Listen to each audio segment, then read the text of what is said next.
Assalamualaikum warahmatullahi wabarakatuh. Apa kabar sahabat Al-Fatah yang dimuliakan Allah? Semoga kita dalam keadaan sehat, dilimpahkan rezekinya dan diberikan keberkahan dunia dan akhirat. Amin ya robbal alamin.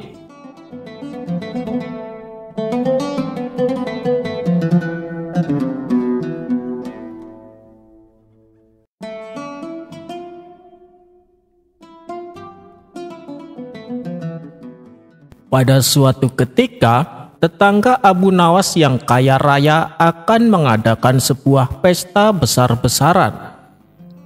Hampir semua orang diundangnya tanpa terkecuali, baik orang miskin maupun orang kaya.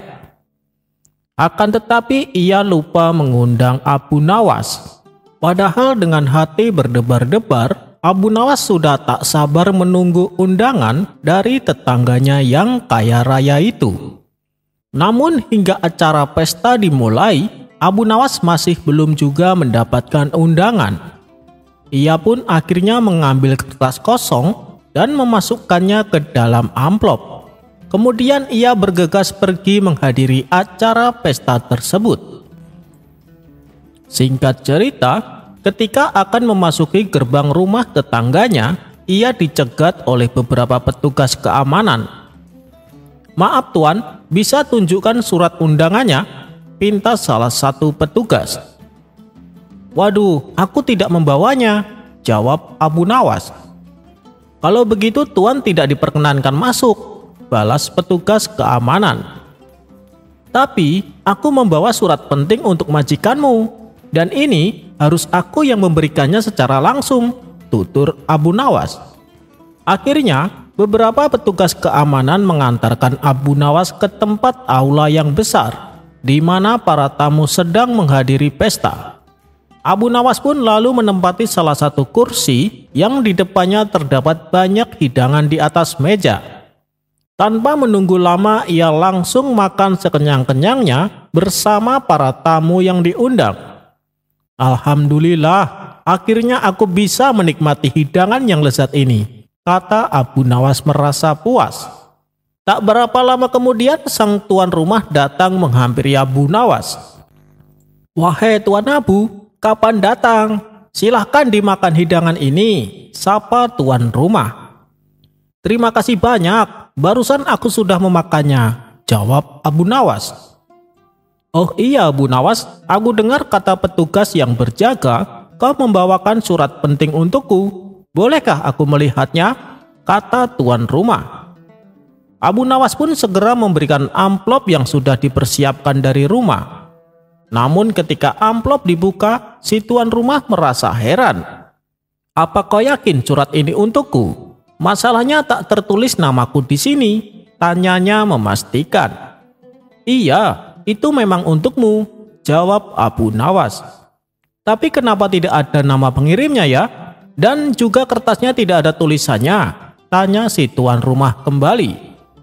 "Oh, mungkin itu dari seseorang yang lupa kau undang ke pesta. Jadi dia menginginkan supaya amplop tersebut kau tulis namanya, dan kertas yang kosong kau tulis undangan acara pestanya," jawab Abu Nawas. "Siapa ya? Sepertinya warga sekitar sini tak ada seorang pun yang tidak aku undang," ujar si tuan rumah. "Ya sudah, sini amplop dan suratnya, biar aku kembalikan kepada orangnya. Lagian orangnya juga sudah mau pulang kok," kata Abu Nawas sambil pamit meninggalkan si tuan rumah. Selepas kepergian Abu Nawas, si tuan rumah baru tersadar bahwa ia lupa menulis namanya dalam undangan pesta.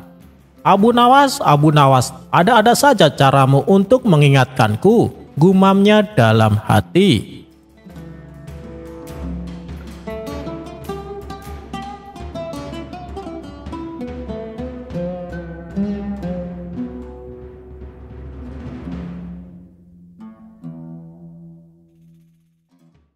Dikisahkan, Abu Nawas dan istrinya tengah bertengkar hebat. Masing-masing tidak ada yang mau mengalah. Akibatnya pertengkaran pun semakin memanas. Karena tak tahan dengan omelannya, Abu Nawas pun akhirnya memilih untuk meninggalkan rumah. Ia pergi ke sebuah hutan guna menenangkan diri. Lalu ia duduk di atas rerumputan sambil merenung atas kejadian yang dialaminya. Angin pun berhembus sepoi-sepoi yang membuat Abu Nawas mulai merasakan kantuk. Tak terasa, mata Abu Nawas langsung terpejam dengan sendirinya. Tiba-tiba datanglah wanita cantik menghampirinya. "Duhai suamiku, kenapa kau tidur di sini? Ayo kita pulang," kata wanita tersebut. Sontak Abu Nawas terkejut mendengarnya. "Apa? Kau tadi menyebutku suami?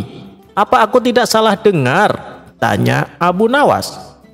"Sudahlah, jangan berlagak bodoh. Ayo pulang, aku sudah siapkan makanan untukmu," balas wanita itu. Abu Nawas pun menuruti ajakan wanita yang baru saja dijumpainya. Ia pulang ke rumah bersama wanita tersebut. Setibanya di rumah, Abu Nawas merasa heran karena ia tak menjumpai istrinya. "Mana istriku? Kenapa tidak ada di rumah?" tanya Abu Nawas. "Kamu kenapa sih? Aku ini kan istrimu," jawab wanita itu. Kemudian si wanita menyuguhkan hidangan dan mempersilahkan Abu Nawas untuk memakannya. Setelah waktu menjelang malam, Abu Nawas masih saja diliputi rasa keheranan. "Apa yang sebenarnya terjadi? Kenapa istriku adalah wanita yang berbeda?" tanya Abu Nawas dalam hati. Tak berselang lama, wanita yang mengaku istri Abu Nawas itu mengajaknya tidur bersama. Saat mereka rebahan di atas ranjang, wanita itu mulai berbicara tentang suami pertamanya. Dia bilang bahwa suami pertamanya adalah seorang lelaki yang sangat baik dan penyayang. Abu Nawas kemudian bertanya, "Lalu aku ini siapa?" Wanita itu menjawab, "Kamu itu suami keduaku. Meskipun kamu tidak setampan suami pertamaku, tapi aku berusaha untuk menerimamu. Kamu seharusnya bersyukur mempunyai istri seperti aku." Mendengar hal itu, Abu Nawas merasa tersinggung. "Hei, dengar ya. Kau jangan salah, istri pertamaku juga tak kalah cantiknya denganmu. Dia adalah wanita yang paling baik yang aku kenal." Seketika wanita itu menjadi marah, sehingga ia berkata dengan nada keras. Lagi-lagi, Abu Nawas terlibat pertengkaran. Hal ini membuatnya kembali menjadi emosi. Ia pun lalu menendang wanita itu hingga terjatuh dari tempat tidur dan tersungkur di lantai. Tak terima dengan perlakuan Abu Nawas, wanita itu pergi ke pengadilan dan mengajukan tuntutan. Ketika sidang pengadilan dimulai, wanita itu berkata di hadapan Tuan Hakim, "Wahai Tuan Hakim, aku ingin suamiku Abu Nawas supaya dihukum penjara. Dia telah melakukan tindakan kekerasan." Tuan Hakim bertanya, "Kekerasan macam apa yang dilakukan padamu?" Wanita itu pun menjawab, "Ketika kami berdua rebahan di tempat tidur, dia menendangku sehingga aku terjatuh ke lantai." Kemudian Tuan Hakim bertanya kepada Abu Nawas, "Wahai Abu Nawas, benarkah itu? Kenapa kau tega berbuat kasar kepada istri keduamu?" Abu Nawas menjawab, "Saya tidak melakukannya, Tuan Hakim. Permasalahannya begini. Pada waktu itu, kami berdua sedang rebahan di atas tempat tidur. Kemudian dia menghadirkan temannya dalam percakapan. Aku pun demikian, aku juga menghadirkan temanku dalam percakapan. Dengan demikian, ada 4 orang di atas tempat tidur. Tentu saja tempat tidurnya jadi sangat sesak, sehingga istri kedua saya terjatuh dari tempat tidur." Setelah mendengar penjelasan Abu Nawas, Tuan Hakim pun tak sanggup menahan tawa dan memutuskan untuk mengakhiri kasus ini. Sementara wanita yang merupakan istri kedua Abu Nawas tak terima dengan keputusan tersebut. Ia pun langsung melemparkan palu pengadilan tepat mengenai kepala Abu Nawas. Abu Nawas pun jatuh pingsan. Ketika ia tersadar dan membuka mata, ternyata ia kembali berada di hutan. Alhamdulillah, ternyata tadi itu cuma mimpi. Segalak-galaknya istriku, dia belum pernah menuntutku untuk dipenjara, apalagi sampai tega melempar palu pengadilan di kepalaku, kata Abu Nawas dalam hati.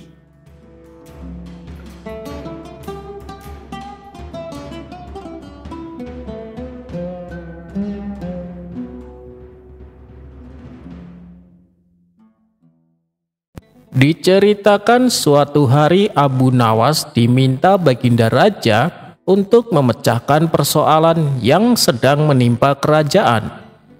Berkat kecerdikan dan kecerdasan yang dimiliki, tak butuh waktu lama Abu Nawas berhasil menyelesaikannya. Namun begitu masalah sudah terselesaikan, ia kembali diberi tugas yang lain. Dan begitulah seterusnya, hingga dalam waktu 1 bulan, Abu Nawas disibukkan oleh pekerjaan istana. Dan semua tugas yang ditangani berhasil diselesaikan dengan baik. Raja pun merasa puas dengan kinerja Abu Nawas. Baginda Raja lalu berkata, "Wahai Abu Nawas, aku tahu kau letih dan capek atas tugas-tugas yang aku berikan. Dan sepertinya kau butuh istirahat, Abu Nawas. Mulai besok kau boleh libur, dan ini uang 1000 dinar sebagai upah untukmu." Mendengar hal itu, Abu Nawas senang bukan main. "Terima kasih Paduka yang mulia," balas Abu Nawas. Ia pun segera pulang ke rumah dan menghabiskan waktunya hanya untuk beristirahat. Namun ketika ia mulai rebahan, terdengar suara berisik dari rumah Abu Jahil. Rupanya ia dan teman-temannya sedang asik memainkan alat musik rebana. Kebisingan suara yang ditimbulkan membuat Abu Nawas kesal. Karena istirahatnya menjadi terganggu, Abu Nawas pun mencoba untuk bersabar. Tapi di hari berikutnya, Abu Jahil dan kawan-kawan kembali memainkan rebana hingga larut malam. Dan begitulah seterusnya. Keinginan Abu Nawas untuk beristirahat dengan tenang tak dapat ia rasakan. Kalau ia menghardik mereka, tentu akan membuatnya tidak terima. Dan Abu Jahil justru akan memanfaatkan ini untuk mengerjai dirinya. Abu Jahil pasti akan semakin keras memainkan musik rebana. Akhirnya Abu Nawas memutuskan untuk berbicara dengan mereka. Ia pun mendatangi rumah Abu Jahil dan berkata, "Aku suka mendengar musik yang kalian mainkan. Jika kalian memainkan setiap hari, masing-masing akan aku beri 10 dinar." Mendengar itu, Abu Jahil dan kawan-kawannya tampak bersemangat ketika tahu bisa mendapatkan uang sambil bermain musik. Namun 3 hari kemudian, dengan berpura-pura sedih, Abu Nawas berkata, "Maaf kawan, mulai besok aku hanya bisa memberi kalian masing-masing 3 dinar tiap harinya, karena persediaan uangku semakin menipis. Tapi tolonglah, kalian tetap memainkan musiknya supaya aku bisa menikmatinya," tutur Abu Nawas. Mendengar perkataan tersebut, Abu Jahil dan kawan-kawan mulai kurang bersemangat dan enggan menerima permintaan Abu Nawas. Meski demikian, mereka tetap memainkan musiknya.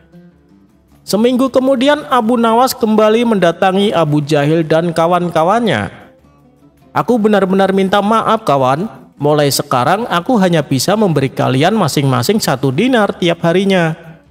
Mendengar hal ini, mereka seketika menjadi kecewa. Selepas Abu Nawas pergi, Abu Jahil berkata kepada kawan-kawannya, "Hei kawan-kawan, mulai saat ini kita tidak usah main musik di rumahku. Kita pindah saja ke tempat lain. Enak bener Abu Nawas, hanya dengan memberi 1 dinar, tapi bisa menikmati musik yang kita mainkan."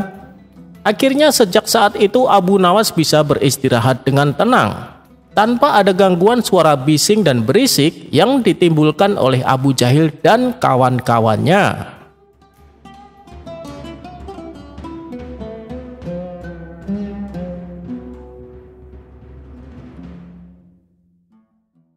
Raja dikasih bebek panggang berkaki 1 oleh Abu Nawas.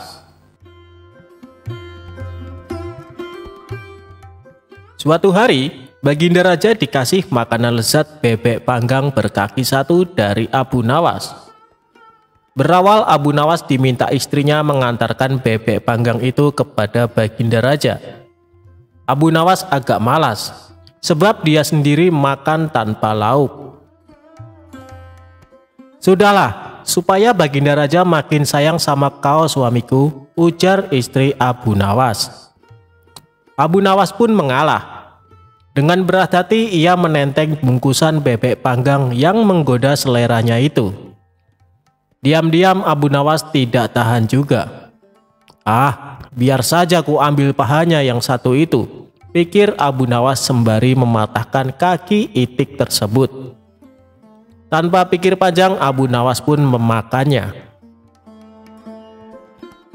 Akhirnya Abu Nawas sampai juga ke istana dengan membawa bebek panggang berkaki satu menghadap Baginda Raja. Abu Nawas disambut Baginda Raja dengan ramah. Rupanya ketika Abu Nawas datang, Baginda Raja juga sedang makan. "Apa yang kau bawa, Abu Nawas?" tanya Baginda Raja melihat Abu Nawas menenteng sesuatu.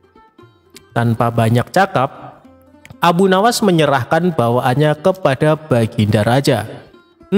Bebek panggang," gumam Baginda Raja tersenyum cerah. Belum lagi menikmati bebek panggang hadiah dari Abu Nawas, Baginda Raja terdiam beberapa saat mendapatinya hanya berkaki satu. "Mengapa bebek panggang ini hanya berkaki satu, Abu Nawas?" tanya Baginda Raja dengan penasaran. "Memang begitu, Baginda. Di negeri ini bebek-bebek hanya memiliki satu kaki. Kalau Baginda Raja tidak percaya, cobalah lihat di kolam," jawab Abu Nawas santai. Mereka berdua pun berjalan menuju kolam. Di sana banyak bebek-bebek berendam sambil mengangkat sebuah kakinya, sehingga tampak hanya berkaki satu. "Lihatlah," kata Abu Nawas cengengesan. "Di sini bebek hanya berkaki satu," lanjutnya sembari jarinya menunjuk gerombolan itik di kolam. Tentu saja Baginda Raja tidak mau ditipu, maka ia pun berteriak keras. Semua bebek kaget menurunkan kaki yang dilipat dan berterbangan. Tapi Abu Nawas juga tidak kehilangan akal. "Subhanallah," katanya. "Bahkan bebek pun takut pada keinginan Baginda Raja. Barangkali kalau Baginda meneriaki Paduka, Paduka akan ketakutan dan secara refleks menggandakan kaki jadi 4 dan kemudian terbang juga." Mata Baginda Raja melotot ke arah Abu Nawas, sepertinya marah. Tapi yang terjadi justru ledakan tawa Baginda Raja. "Yuk kita makan sama-sama bebek panggang berkaki satu itu," ajak Baginda Raja. Abu Nawas pun makan dengan lahap. "Alhamdulillah, rezeki memang enggak kemana," ujarnya sembari mengapungkan senyum di bibirnya.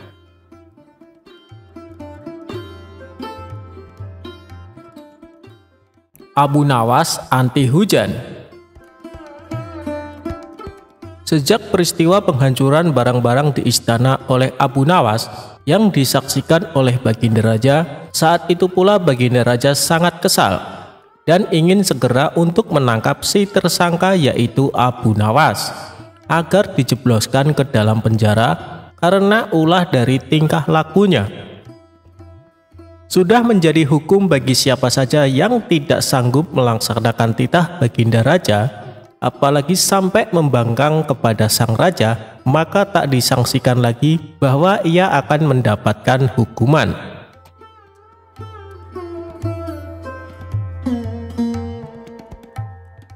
Baginda Raja pun tahu Abu Nawas amat begitu takut kepada beruang. Suatu hari, Baginda Raja memerintahkan prajuritnya untuk menjemput Abu Nawas agar bergabung dengan rombongan Baginda Raja berburu beruang. Abu Nawas merasa takut dan gemetar, tetapi ia tidak berani menolak perintah dari Baginda Raja tersebut. Dalam perjalanan menuju ke hutan, tiba-tiba cuaca yang cerah berubah menjadi mendung beraroma kegelapan. Seketika Baginda Raja langsung memanggil Abu Nawas. Dengan penuh takzim dan rasa hormat, Abu Nawas pun mendekati Baginda Raja. Tanya Baginda Raja tanpa sedikit pun senyum di wajahnya. "Ampun tuanku, hamba belum tahu," jawab Abu Nawas dengan polosnya. "Kau pasti tahu bahwa sebentar lagi akan turun hujan. Hutan masih jauh dari sini. Kau kuberi kuda yang lamban. Sedang aku dan pengawal-pengawalku akan menunggangi kuda yang cepat.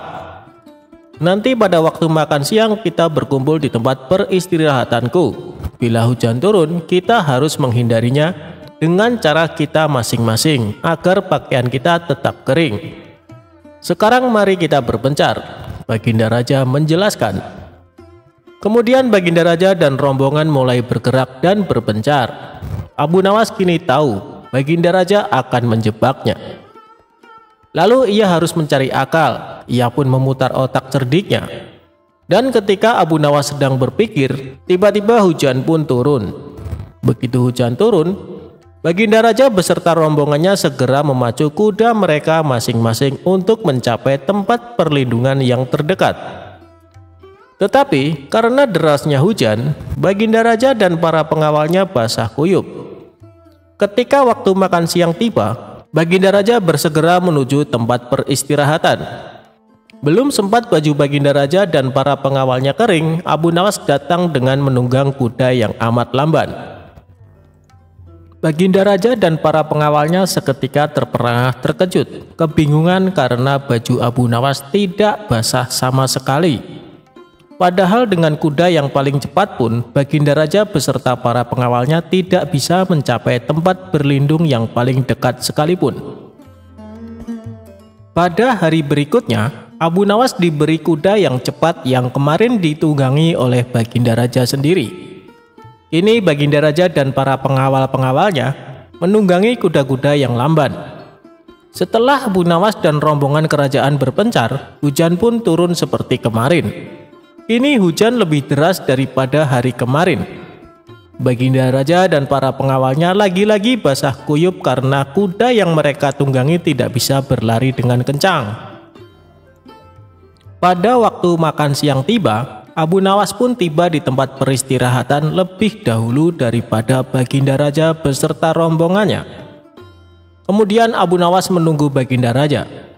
Selang beberapa saat, Baginda Raja dan para pengawalnya tiba dengan pakaian yang basah kuyup. Melihat Abu Nawas dengan pakaian yang tetap kering seolah tidak terkena hujan, atau memang Abu Nawas manusia anti hujan, saat itu pula Baginda Raja menjadi penasaran dibuatnya. Beliau tidak sanggup lagi menahan keingintahuan yang selama ini disembunyikannya.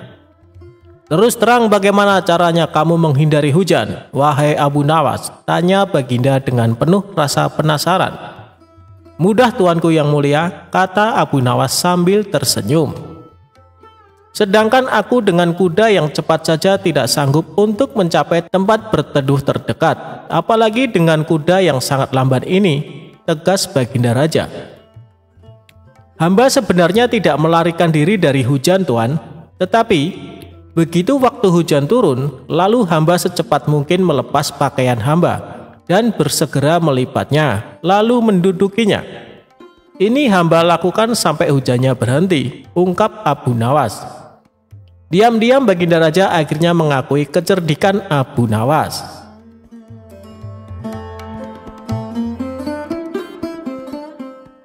Kisah Abu Nawas menjual rajanya untuk dijadikan budak. Suatu hari Abu Nawas sangat kebingungan, bahkan ia hampir putus asa. Sudah 2 hari dapur tidak mengepul asap karena tidak ada lagi barang yang bisa ia jual. Satu-satunya jalan yang bisa dia ambil adalah menjual manusia untuk dijadikan budak. Sebenarnya jika Abu Nawas mau, dia bisa saja menjual teman-temannya. Namun ia tidak tega karena teman-temannya bukan orang kaya, melainkan orang miskin seperti dirinya. Jalan satu-satunya yang bisa dilakukan Abu Nawas adalah menjual manusia. Akhirnya Abu Nawas memutuskan sesuatu yang tidak biasa. Ia akan tetap menjual manusia untuk dijadikan budak oleh si pembelinya. Bukan menjual temannya, melainkan rajanya Harun al-Rasyid. Menurut Abu Nawas, hanya Baginda Raja yang pantas untuk dijual. Bukankah selama ini Baginda Raja selalu mempermainkan dirinya dan menyengsarakan pikirannya? Maka sudah sepantasnya bagi Abu Nawas untuk menyusahkan Baginda Raja.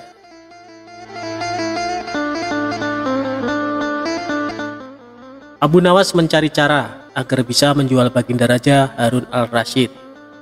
Ia pun mendapat ide dan menjumpai sang raja. Ada sesuatu yang amat menarik yang akan hamba sampaikan hanya kepada Paduka yang mulia, ucap Abu Nawas. Apa itu wahai Abu Nawas? Tanya Baginda langsung tertarik. Sesuatu yang hamba yakin belum pernah terlintas di dalam benak Paduka yang mulia, kata Abu Nawas meyakinkan. Kalau begitu cepatlah ajak aku ke sana untuk menyaksikannya, kata Baginda Raja tanpa curiga sedikit pun. Tetapi Baginda, kata Abu Nawas sengaja tidak melanjutkan kalimatnya. Tetapi apa? Tanya Baginda tidak sabar. Bila Baginda tidak menyamar sebagai rakyat biasa, maka pasti nanti orang-orang akan banyak yang ikut menyaksikan benda ajaib itu, kata Abu Nawas. Karena memiliki keinginan besar dan rasa penasaran yang begitu besar, Baginda Raja bersedia menyamar jadi rakyat biasa. Melihat penyamaran sang raja berhasil, Abu Nawas dan Baginda Raja berangkat menuju ke sebuah hutan. Setibanya di sana, Abu Nawas mengajak Baginda Raja mendekati sebuah pohon besar dan rindang. Ia pun meminta sang raja untuk menunggu. Sementara itu, ia pergi menjumpai seorang badui yang pekerjaannya menjual budak. Abu Nawas mengajak pedagang budak itu untuk melihat calon budak yang akan dijual kepadanya agak jauh. Abu Nawas enggan menjumpai sang raja dan merasa tidak tega. Sementara itu, Abu Nawas beralasan calon budak yang akan dijualnya adalah teman dekatnya sendiri. Setelah pedagang budak itu memperhatikan dari kejauhan, ia merasa cocok. Abu Nawas pun membuatkan surat kuasa yang menyatakan bahwa pedagang budak sekarang mempunyai hak penuh atas diri orang yang sedang duduk di bawah pohon rindang itu. Abu Nawas pergi begitu menerima beberapa keping uang emas dari pedagang budak. Baginda Raja masih menunggu Abu Nawas di bawah pohon rindang tersebut, sampai tibalah pedagang budak menghampiri dirinya. Baginda Raja merasa heran, mengapa Abu Nawas tidak juga muncul, dan mengapa ada orang lain selain dirinya dan Abu Nawas. "Siapa engkau?" tanya Baginda Raja kepada pedagang budak. "Aku adalah tuanmu sekarang," kata pedagang budak itu agak kasar. Tentu saja pedagang budak itu tidak mengenali Baginda Raja Harun al-Rasyid dalam pakaian yang amat sederhana. "Apa maksud perkataanmu tadi?" tanya Baginda Raja dengan wajah merah padam. "Abu Nawas telah menjual engkau kepadaku, dan inilah surat kuasa yang baru dibuatnya," kata pedagang budak dengan kasar. "Abu Nawas menjual diriku kepadamu?" kata Baginda makin murka. "Ya," bentak pedagang budak. "Tahukah engkau siapa aku ini sebenarnya?" tanya Baginda geram. "Tidak, dan itu tidak perlu," kata pedagang budak seenaknya. Lalu ia menyeret budak barunya ke belakang rumah. Sultan Harun al-Rasyid diberi parang dan diperintahkan untuk membelah kayu. Baginda Raja merasa heran dengan semua yang diperintahkan. Ia melihat begitu banyak tumpukan kayu di belakang rumah Badui itu, sehingga memandangnya saja Sultan Harun al-Rasyid sudah merasa ngeri, apalagi harus mengerjakannya. "Ayo kerjakan," perintah si pedagang budak. Meski ia merasa kebingungan dengan semua, Sultan Harun al-Rasyid mencoba untuk melakukan perintah dari tuan barunya. Sultan Harun al-Rasyid secara perlahan memegang kayu dan mencoba membelahnya. Namun si Badui melihat cara Sultan Harun al-Rasyid memegang parang merasa aneh. "Kau ini bagaimana? Bagian parang yang tumpul kau arahkan ke kayu. Sungguh bodoh sekali." Sultan Harun al-Rasyid mencoba membalik parang hingga bagian yang tajam terarah ke kayu. Ia mencoba membelah, namun tetap saja pekerjaannya terasa aneh dan kaku bagi si Badui. "Oh, beginikah derita orang-orang miskin mencari sesuap nasi?" harus bekerja keras lebih dahulu. Wah, lama-lama aku tak tahan juga, gumam Sultan Harun al-Rasyid. Si Badui menatap Sultan Harun al-Rasyid dengan pandangan heran, dan lama-lama menjadi marah. Ia merasa rugi barusan membeli budak yang bodoh. Hei Badui, cukup semua ini, aku tak tahan. Kurang ajar, kau budakku, harus patuh kepadaku, kata Badui itu sembari memukul sang raja. Tentu saja raja yang tak pernah diperlakukan kasar itu menjerit keras saat dipukul kayu. Hei Badui, aku adalah rajamu, Sultan Harun al-Rasyid, kata Baginda sambil menunjukkan tanda kerajaannya. Pedagang budak itu kaget dan mulai mengenal Baginda Raja. Ia pun langsung menjatuhkan diri sembari menyembah Baginda Raja. Sang raja mengampuni pedagang budak itu karena ia memang tidak tahu, tetapi kepada Abu Nawas Baginda Raja amat murka dan gemas. Ingin rasanya beliau meremas-remas tubuh Abu Nawas seperti telur.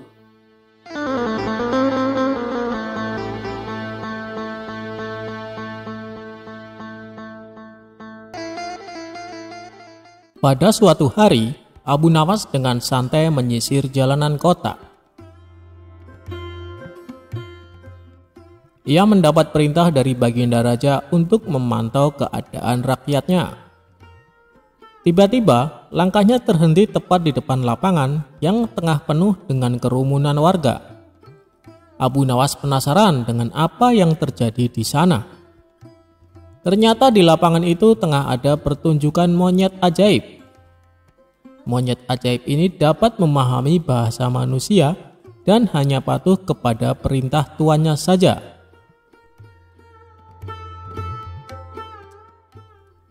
Dengan sombong sang tuan mengadakan sayembara dengan hadiah beberapa keping emas. Barang siapa yang mampu membuat monyet miliknya mengangguk-angguk, maka ia berhak mendapatkan hadiahnya. Banyak warga yang telah mencoba dengan berbagai macam cara, tapi si monyet tak juga berhasil ditaklukkan. Hal ini semakin membuat Abu Nawas penasaran. Akhirnya Abu Nawas maju ke depan untuk mencobanya. Abu Nawas memberikan beberapa pertanyaan kepada si monyet. Hai monyet, tahukah engkau siapa aku? Monyet pun menggelengkan kepala. Apakah engkau takut pada tuanmu? Pancing Abu Nawas. Si monyet pun tetap diam dan tidak menganggukkan kepala. Oh, ternyata kamu tidak takut ya pada tuanmu, sahut Abu Nawas. Kemudian Abu Nawas mengancam si monyet. Hai monyet, apabila kau tetap diam, maka aku akan melaporkanmu kepada tuanmu. Kalau kamu tidak takut padanya, dan pasti dia akan memberikan hukuman. Si monyet pun mulai ragu, dan akhirnya dengan spontan si monyet mengangguk-anggukkan kepalanya karena takut pada tuannya. Penonton bersorak girang karena Abu Nawas berhasil membuat si monyet menganggukkan kepalanya. Si pemilik monyet sangat marah dan memukuli monyetnya dengan kayu karena merasa malu.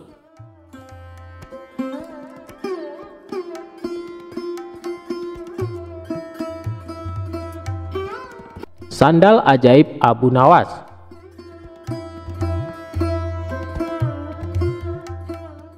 Suatu hari, Abu Nawas berangkat menuju pasar untuk berjualan mencari rezeki tambahan. Sesampainya di pasar, ia langsung menggelar tikar sebagai lapak berjualan. Kebetulan pada hari itu ia berjualan sendal yang diberi nama ajaib. Abu Nawas mulai berteriak-teriak menawarkan barang dagangannya kepada para orang-orang di pasar. Sandal ajaib, sandal ajaib, sandal ajaib, teriak Abu Nawas berkali-kali di pasar. Sesaat kemudian datang seorang pemuda menghampirinya dan melihat-lihat barang dagangannya. Silahkan tuan, mau membeli sendal? Tanya Abu Nawas. Ya, apakah ini sendal ajaib? Tanya pemuda. Tentu saja tuan, jawab Abu Nawas.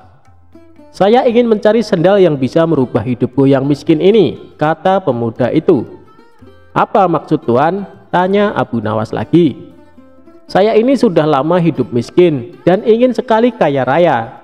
Saya ingin membeli barang yang bisa memberikan saya keberuntungan, kata pemuda tersebut.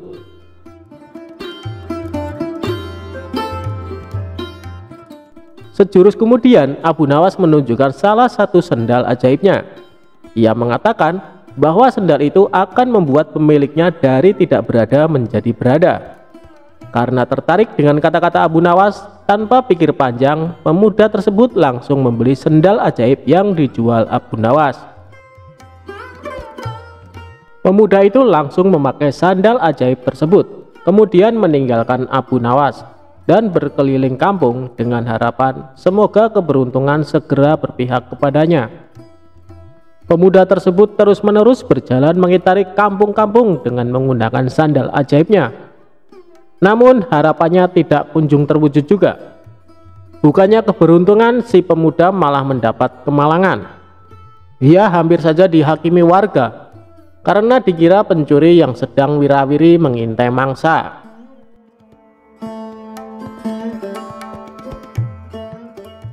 Hari sudah menjelang sore. Dengan perasaan marah dan kecewa, ia akhirnya mencari Abu Nawas meminta pertanggungjawabannya. Setelah bertanya sana sini, akhirnya ia menemukan Abu Nawas. "Assalamualaikum," sapa pemuda itu. "Waalaikumsalam. Ternyata Tuan. Bagaimana kabar Tuan?" tanya Abu Nawas. "Kabar buruk. Aku tidak merasakan keberuntungan apa-apa setelah memakai sendal ini. Malahan hampir saja aku celaka dihajar warga kampung gara-gara dikira pencuri. Padahal engkau sudah mengatakan jika sendal ini akan membawa keberuntungan kepada pemiliknya. Mana buktinya?" protes si pembeli. "Seingat saya, tidak pernah saya mengatakan seperti itu Tuan," sanggah Abu Nawas. "Saya hanya mengatakan bahwa sendal ini akan membuat orang yang tidak mempunyai menjadi berpunya. Buktinya adalah Tuan sebelumnya belum memiliki sandal ajaib, sekarang sudah memilikinya," kata Abu Nawas. Mendengar penjelasan Abu Nawas, pemuda itu diam. Ia akhirnya sadar bahwa dirinya sedang salah menafsirkan. "Lalu mengapa engkau mengatakan bahwa sandal ini ajaib?" tanya pemuda. "Oh, jika itu memang namanya sandal ajaib, bukan sandalnya yang ajaib," jawab Abu Nawas. "Jangan percaya kepada barang ajaib, karena percaya pada sesuatu selain Allah Subhanahu wa Ta'ala bisa membuat kita syirik dan akan mendapatkan kesusahan di dunia dan akhirat kelak. Buktinya yang Tuan alami ini hari ini. Oleh karena itu, segeralah bertobat kepada Allah Subhanahu wa Ta'ala," tambah Abu Nawas. Akhirnya dengan perasaan malu, pemuda itu pergi begitu saja tanpa sepatah kata pun. Ia menyadari jika ia telah melakukan kesalahan karena mengharap sesuatu kepada selain Allah Subhanahu wa Ta'ala dan tanpa berusaha. Mulai saat itu pun ia langsung bertobat.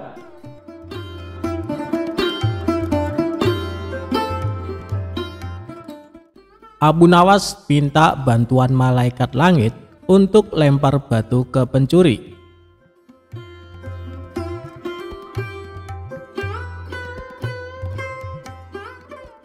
Cerita Abu Nawas kali ini berawal dari adanya pencuri di kota Baghdad. Si pencuri itu sebenarnya sering tertangkap oleh warga, namun tidak pernah jera dengan perbuatannya. Suatu hari ia mencuri di rumah salah seorang saudagar kaya raya. Ketika sedang menjarah barang-barang berharga, dia kepergok oleh si pemilik rumah. Saudagar kaya tersebut langsung berteriak minta tolong. "Ada pencuri! Ada pencuri!" teriak saudagar kaya tersebut. Mendengar ada teriakan, para warga langsung berlari menuju rumah saudagar kaya itu. Mereka lalu mengepung si pencuri agar tidak bisa melarikan diri. Tapi anehnya si pencuri tampak terlihat tenang. Dia sama sekali tidak ada niat kabur. Justru ia menghampiri warga yang mengepungnya. Tentu saja warga langsung membekuknya. Bahkan ada beberapa orang yang hendak memukuli. dan ada juga yang ingin melemparinya dengan batu. Di saat itulah datang menteri istana untuk mengamankan si pencuri. "Kalian tidak boleh main hakim sendiri. Jangan sampai ada yang memukul si pencuri, apalagi melempari dia dengan batu," teriak Tuan Menteri kepada para warga. "Tapi dia sudah sering kali mencuri, Tuan Menteri. Kami sangat geram dengan ulahnya. Biarkan kami memukulinya supaya jera," sahut salah seorang warga. "Kita lempari batu saja ke kepalanya, biar tidak meresahkan warga," timpal warga yang lain. Melihat emosi warga yang mulai tidak terbendung, Tuan Menteri lalu berkata, "Kalau ada yang berani menyakiti si pencuri ini, aku tidak segan-segan menghukum kalian. Kalian boleh memukul atau melempar batu ke pencuri ini, tapi ada syaratnya." "Apa itu syaratnya? Kami sudah tidak sabar ingin menghukumnya," tanya para warga penasaran. "Syaratnya adalah siapa yang tidak pernah memiliki kesalahan boleh memukul atau melempari batu ke pencuri ini," jelas Tuan Menteri menjelaskan dengan persyaratan tersebut. Para warga hanya terdiam, sebab mana mungkin ada manusia yang tidak punya salah. Bahkan anak kecil pun pernah melakukan kesalahan. Akhirnya para warga membubarkan diri, sementara si pencuri dibawa oleh Tuan Menteri dengan dalih akan diproses di pengadilan. Tapi kenyataannya di tengah jalan si pencuri malah dibebaskan dan disuruh pulang. Usut punya usut, ternyata si pencuri adalah sahabat karib Tuan Menteri. Beberapa hari kemudian, si pencuri kembali beraksi, dan setiap kali tertangkap warga, Tuan Menteri selalu datang menolong. Begitulah seterusnya hingga suatu ketika si pencuri menyatroni rumah Abu Nawas.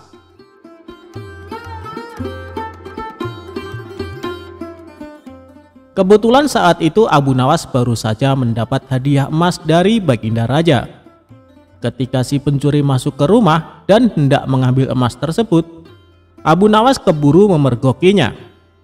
"Hei pencuri, kurang ajar," ucap Abu Nawas. Bukannya kabur, si pencuri malah dengan tenang berjalan keluar meninggalkan Abu Nawas. Hal ini membuat Abu Nawas bertambah emosi. Abu Nawas lantas langsung memukul dan membekuknya. Si pencuri pun berteriak kesakitan. Mendengar ada kegaduhan di rumah Abu Nawas, warga-warga pun segera berdatangan. "Ada apa Abu Nawas?" tanya salah satu warga. "Orang ini hendak mencuri di rumahku," jawab Abu Nawas. "Lagi-lagi dia, seakan tidak ada kapoknya," ucap salah satu warga.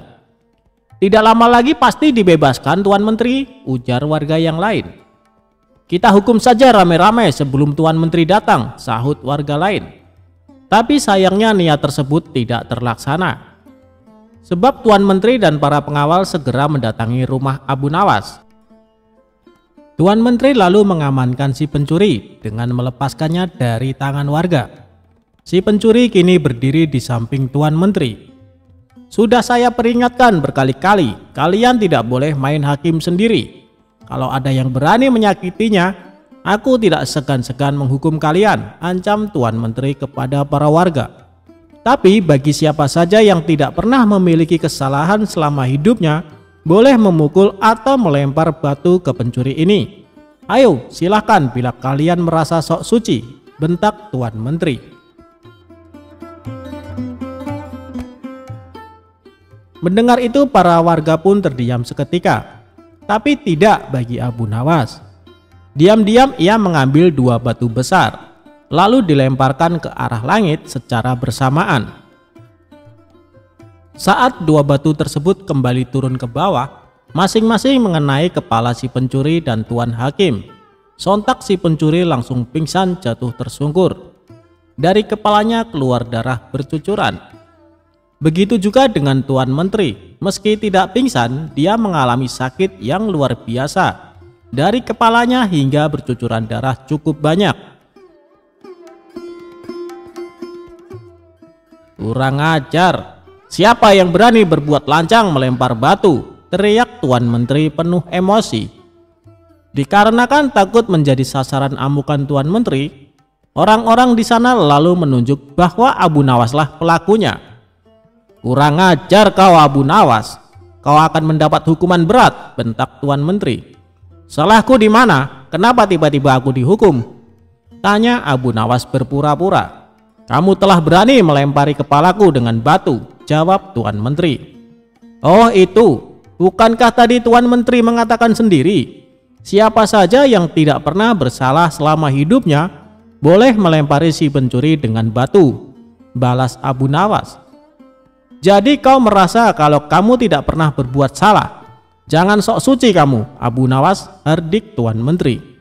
"Justru itu, karena aku orang yang pernah berbuat salah, makanya aku minta bantuan malaikat langit. Aku berikan dia 2 batu dengan cara melemparnya ke atas.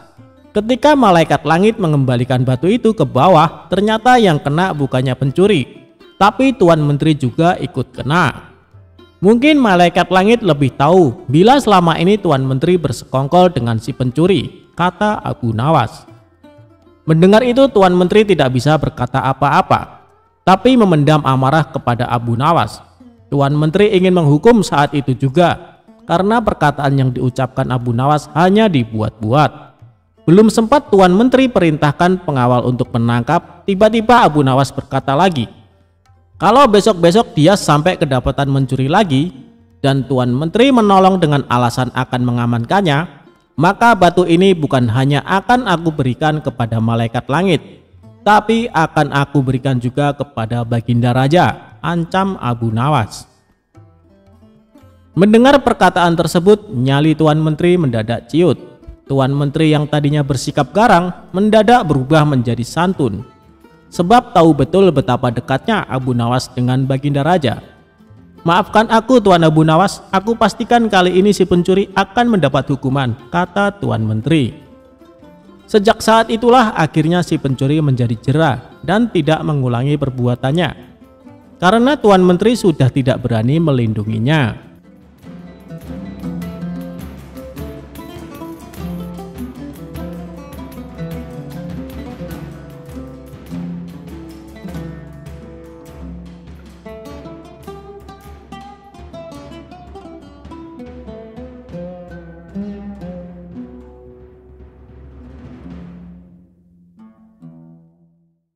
Perebutan tanah Abu Nawas dan Abu Jahal. Dikisahkan, Abu Nawas mempunyai tetangga yang licik. Dia adalah Abu Jahal. Abu Jahal mempunyai kebun yang ditanami berbagai macam buah-buahan. Kebunnya ini berdekatan dengan kebun milik Abu Nawas. Antara kebun Abu Jahal dan kebun milik Abu Nawas hanya dibatasi oleh tumpukan batu. Abu Jahal berkeinginan menambah luas area kebunnya. Ia pun berpikir keras agar keinginannya terwujud. Hal ini sampai membuat Abu Jahal susah tidur. Tiba-tiba terlintas pikiran jahat di benaknya. "Aku harus melakukannya. Sekarang mumpung waktunya sudah malam," pikir Abu Jahal. Di tengah malam gelap gulita, Abu Jahal langsung pergi menuju kebun miliknya. Dia mencari pembatas tumpukan batu yang menjadi pemisah antara kebunnya dan kebun milik Abu Nawas. Setelah menemukannya, dia mulai mengangkat satu persatu batunya, lalu dia memindahkan di area kebun milik Abu Nawas. Dengan begitu, luas kebun milik Abu Jahal menjadi bertambah luas. Setelah selesai, dia kembali pulang ke rumahnya dengan sembunyi-sembunyi. Dan dia senang dengan apa yang dilakukannya. Selama beberapa hari, Abu Nawas tak menyadari dengan perbuatan Abu Jahal. Ia masih santai menanam buah-buahan di area yang telah dicuri Abu Jahal. Seiring berjalannya waktu, buah yang ditanami Abu Nawas kini berbuah. Buahnya besar-besar dan segar. Melihat hal itu, Abu Jahal senang bukan kepalang. Ia pun segera memanen tanaman buah tersebut. Tidak berapa lama datanglah Abu Nawas. Ia sangat terkejut melihat Abu Jahal memanen tanaman buah miliknya. "Hai Abu Jahal, apa yang kamu lakukan?" seru Abu Nawas. Aku sedang memanen buah yang ada di kebunku, jawab Abu Jahal. Apa kau bilang? Ini masih area kebunku, Abu Jahal, balas Abu Nawas. Hei Abu Nawas, kamu mengigau ya? Coba kau lihat batu pembatasnya, tegas Abu Jahal. Sejenak Abu Nawas terdiam. Kenapa tumpukan batunya bisa pindah ya? Atau aku yang kurang teliti, pikir Abu Nawas. Tapi kan buah itu aku yang menanamnya, Abu Jahal, ucap Abu Nawas. Itu sih salahmu sendiri, kenapa menanam buah di area kebunku? Berarti ini adalah milikku, sahut Abu Jahal. Kurang ajar, ini pasti ada yang tidak beres, kata Abu Nawas dalam hati. Hei Abu Jahal, kamu pasti memindahkan tumpukan batu itu kan? Tanya Abu Nawas geram. Jangan fitnah kamu, aku bisa mengadukannya kepada Tuan Hakim, balas Abu Jahal menggertak. Ayo kita selesaikan masalah ini di depan Tuan Hakim, timbal Abu Nawas. Maka keduanya menghadap Tuan Hakim. Di hadapan Tuan Hakim, antara Abu Nawas dan Abu Jahal saling mengadukan masalahnya. Setelah mendengar penuturan dari kedua belah pihak, Tuan Hakim pun berkata, jujur saja saya sangat bingung, siapa di antara kalian yang benar? Tapi sepertinya aku lebih percaya Abu Jahal. Kenapa Tuan Hakim begitu mudah memutuskan hal itu? Anda adalah hakim yang terkenal bijak. Harusnya Anda lebih berhati-hati dalam memutuskan, balas Abu Nawas tidak terima. Sudahlah Abu Nawas, terima saja keputusan hakim. Toh area kebunmu masih juga luas, ucap Abu Jahal. Enak saja kamu bicara, kamu telah mencuri lahanku. Kamu sengaja memindahkan tumpukan batu yang menjadi pembatas, bentak Abu Nawas. Saya harap kalian berdua diam. Apa yang akan saya putuskan tidak bisa diganggu gugat. Dan keputusan saya adalah tanah yang kamu tanami buah adalah milik Abu Jahal, kata Tuan Hakim memutuskan. Mendengar hal itu, Abu Jahal merasa sangat senang. Terima kasih Tuan Hakim, Anda adalah hakim yang paling bijak yang pernah saya kenal, sahut Abu Jahal. Sementara Abu Nawas hanya bisa pasrah menerima keputusan tersebut. Asik, sekarang aku punya kebun lebih luas dari Abu Nawas, batin Abu Jahal kegirangan. Oh iya, Abu Jahal, berapa luas kebunmu? Tanya Tuan Hakim. 1,5 hektar Tuan Hakim, jawab Abu Jahal. Kalau kamu Abu Nawas, berapa luas kebunmu? Tanya Tuan Hakim kembali. Sebenarnya luas kebun saya 1,5 hektar. Tapi karena setengahnya dicuri sama Abu Jahal, luasnya jadi tinggal 1 hektar, jawab Abu Nawas. Kalian tahu tidak kenapa saya tanya luas kebun kalian? Karena kemarin saya dapat surat langsung dari Baginda Raja.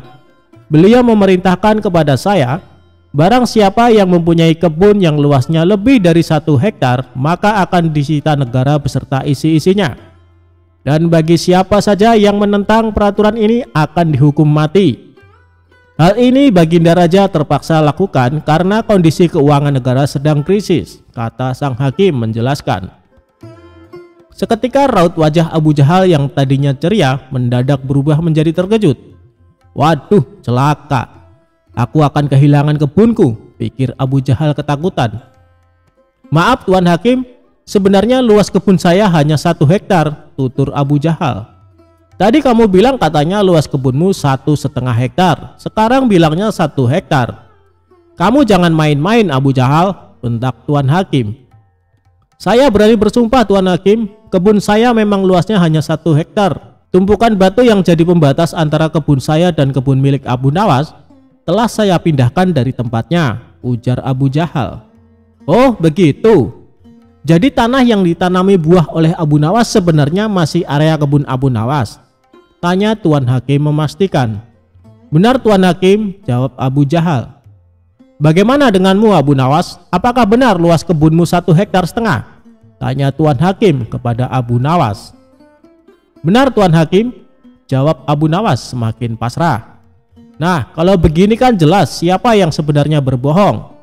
Pengawal, tangkap Abu Jahal dan masukkan ke dalam penjara karena dia telah mengaku mencuri area kebun milik Abu Nawas, perintah Tuan Hakim. Tapi Tuan Hakim, kebun saya tidak disita kan? Tanya Abu Jahal khawatir. Tidak ada yang namanya penyitaan. Itu hanya trik saya saja supaya saya bisa menyelesaikan perkara kalian berdua dengan adil, balas Tuan Hakim. Mendengar hal itu, Abu Jahal langsung terkulai lemas, sementara Abu Nawas tersenyum bahagia karena ia bisa mendapatkan kembali luas kebunnya.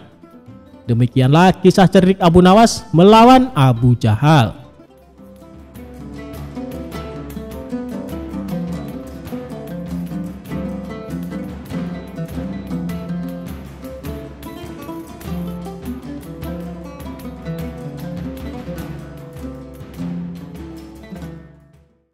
Abu Nawas merupakan tokoh sufi asal Baghdad yang terkenal kocak dan suka membuat jengkel. Ada kalanya dia juga merasakan jengkel dengan kelakuan orang-orang di sekitarnya. Wajar saja, karena Abu Nawas juga manusia biasa yang tak jarang pusing, bimbang, bingung, bahkan mungkin juga bisa marah. Namun lantaran dia seorang sufi kenamaan pada waktu itu, melototnya Abu Nawas saja bikin orang gemetar dan lari tunggang langgang. Padahal bukannya marah, namun Abu Nawas merasa pening dengan sakit gigi yang dideritanya.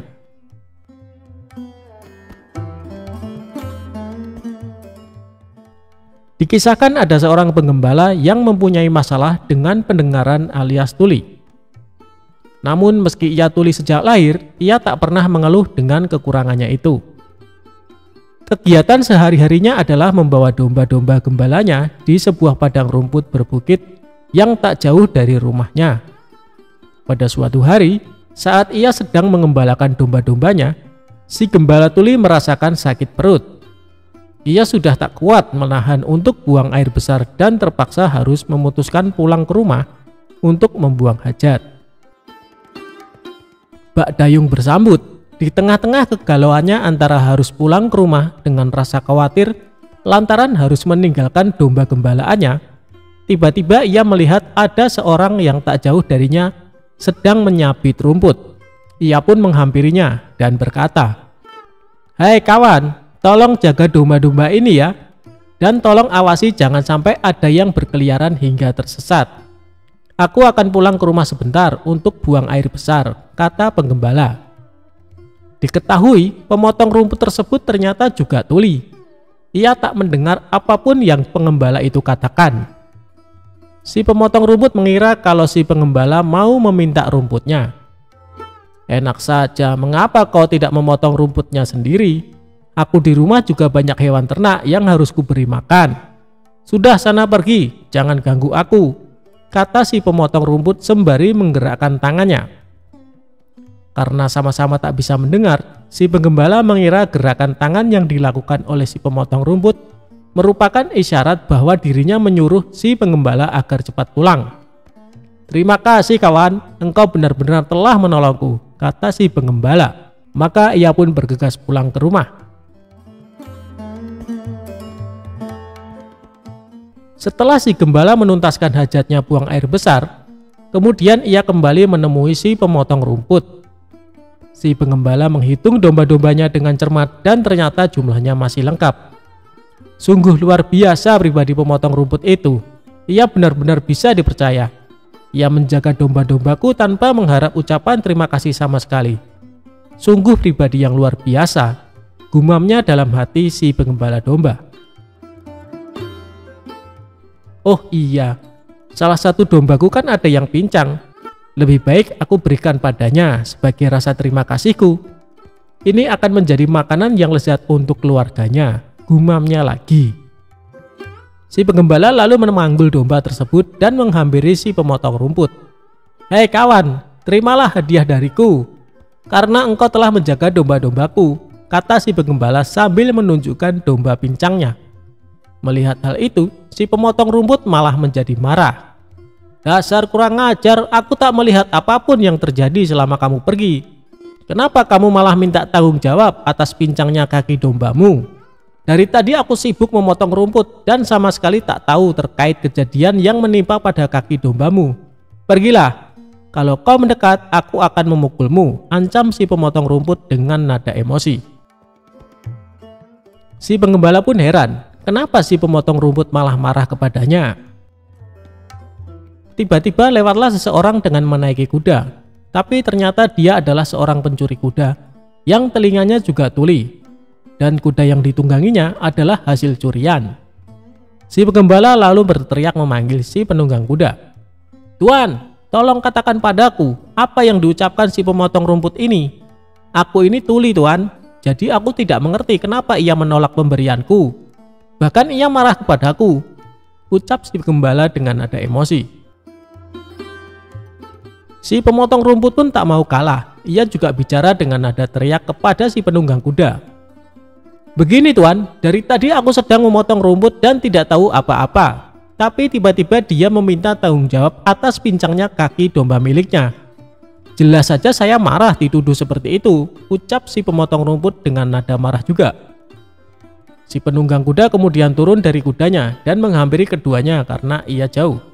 Ia mengira si pemotong rumput dan si penggembala kambing sedang memarahinya karena telah mencuri kudanya. "Iya benar, aku memang barusan mencuri kuda. Tapi aku sungguh tidak tahu kalau kuda ini adalah milik kalian. Maafkan aku kawan," kata si penunggang kuda. "Sudah aku katakan, aku tidak tahu apa-apa terhadap pincangnya domba orang ini," teriak si pemotong rumput. "Hei kawan, suruh ia katakan padaku mengapa ia menolak pemberianku," teriak si penggembala. "Iya, aku mengakui mencuri kuda, tapi aku tuli. Jadi aku tidak tahu siapa di antara kalian yang memiliki kuda ini," teriak si penunggang kuda. Di tengah-tengah keributan yang terjadi, melintaslah Abu Nawas di hadapan mereka. Kala itu Abu Nawas sedang mengalami sakit gigi. Jangankan bisa bicara, untuk menggerakkan mulutnya saja sakitnya bukan main. Ketika mereka melihat kehadiran Abu Nawas, mereka mengira Abu Nawas adalah seorang sufi yang alim dan sakti, karena dari penampilannya menggunakan jubah layaknya ulama sufi terpandang. Si pemotong rumput lalu menarik jubah Abu Nawas. Ia berkata dengan berteriak kepada Abu Nawas untuk meminta keadilan. "Tuan Sufi, tolonglah saya, mereka menuduhku melukai dombanya," pintanya. Tak mau kalah, si gembala juga berkata kepada Abu Nawas dengan nada teriak, "Wahai Tuan Sufi, aku hanya ingin memberikan domba, tapi dia malah memarahiku," ujarnya. Bahkan si pencuri kuda juga ikut berkata, "Tuan Sufi, saya akui, saya bersalah. Saya sudah mengaku mencuri, tapi aku tuli. Saya tidak bisa mendengar perkataan mereka. Jadi saya tidak tahu siapa sebenarnya pemilik kuda ini," kata penunggang kuda. Mendengar pengaduan mereka dengan nada teriak, membuat sakit gigi Abu Nawas bertambah tidak karuan. Ia hanya bisa menatap tajam penuh amarah ke arah mereka. Bahkan mata hitam Abu Nawas menusuk tajam ke mata mereka bertiga secara bergantian. Melihat gelagat seperti itu, mereka mengira Abu Nawas sedang berusaha keras mencari petunjuk atas kebenaran dari situasi ini. Mereka bertiga pun mulai takut dengan sorot mata tajam Abu Nawas. Mereka takut kalau Abu Nawas menyihir mereka, atau setidaknya Abu Nawas mengendalikan kemauan mereka. Melihat sikap Abu Nawas yang menakutkan itu, si pencuri langsung melompat ke punggung kudanya dan segera memacu lari kudanya kencang-kencang. Begitu pula dengan si penggembala, ia segera giring gembala untuk menjauh dari Abu Nawas. Sementara si pemotong rumput yang sedari tadi gemetar, ia segera mengemasi hasil sabitan rumputnya ke dalam kantong dan mengangkatnya di bahu, lalu berlari menjauhi Abu Nawas. Setelah ketiga orang tersebut berlari karena ketakutan, Abu Nawas lalu melanjutkan perjalanannya. Ia pun berpikir dalam hati, kadang-kadang kata-kata tak berfungsi apa-apa dan tidak terlalu berguna. Mungkin lebih baik orang tidak perlu banyak bicara.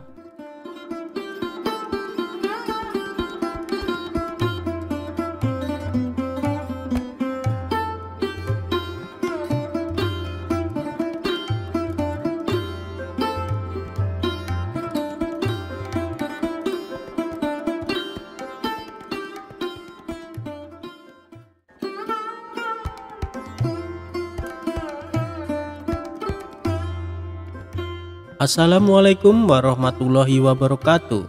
Sobat Radio Malam yang dimuliakan Allah, semoga kita dalam keadaan sehat walafiat. Amin ya robbal alamin. Abu Nawas menangkap pencuri dengan tongkat ajaib. Pada suatu hari, kota Baghdad digemparkan dengan terjadinya pencurian di rumah saudagar kaya raya, dan ada sebanyak uang 100 dinar lenyap di gondol pencuri. Nampaknya pencuri tersebut sangat profesional. Buktinya saja sudah banyak petugas dikerahkan untuk mengejar pencuri itu, namun si maling tak kunjung ketangkap. Sang saudagar kaya raya semakin gusar dibuatnya. Bagaimana tidak? Sudah uangnya diambil, kemudian ada rasa penasaran sebenarnya siapa pencuri lihai tersebut. Hebatnya, tak ada satupun pertanda yang bisa dilanjutkan sebagai bahan penyelidikan lebih lanjut. Bahkan meskipun telah mendesak pejabat setempat, tetap saja hasilnya nihil. Pada akhirnya sang saudagar membuat keputusan. Barang siapa yang mencuri hartanya dan dia mau mengembalikan, maka dia akan mendapatkan hak separuh dari harta yang dicuri tersebut. Namun meskipun sudah diberikan pengumuman tersebut, si pencuri tak kunjung memperlihatkan batang hidungnya.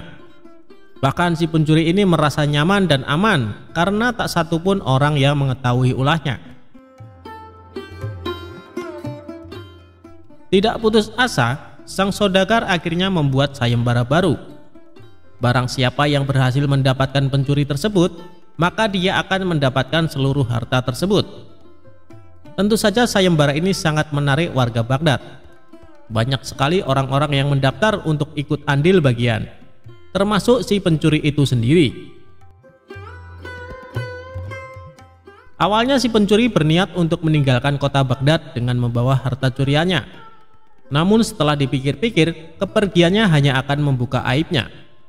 Karena itu, si pencuri mencoba bertahan di kota dengan ikut-ikutan menjadi peserta sayembara. Dia semakin merasa aman saat berkumpul dengan peserta sayembara. Dia sangat yakin kedoknya tidak akan terbongkar. Begitu melihat hasil yang belum jelas terlihat dari sayembara yang sudah dibukanya, sang saudagar akhirnya mendesak sang hakim untuk mendatangkan Abu Nawas. Namun sayangnya, Abu Nawas pada hari itu sedang berada di Damaskus dan baru bisa pulang pada esok harinya. Semua harapan bertumbuh pada Abu Nawas. Kasak-kusuk begitu gencar di kalangan warga. Mereka menebak apakah Abu Nawas mampu menguak teka-teki tersebut. Sementara itu, si pencuri hatinya menjadi ciut karena dia tahu bagaimana kemampuan Abu Nawas dalam memecahkan masalah. Pada keesokan harinya, Abu Nawas datang dengan membawa tongkat banyak sekali. Dan kemudian dia membagikan tongkat-tongkat tersebut kepada semua yang hadir sambil berpesan, "Tongkat-tongkat ini sudah saya mantrai. Kalian bawa pulang. Besok bawa kembali ke sini. Jika salah satu di antara kalian pencurinya, maka tongkat akan bertambah satu telunjuk.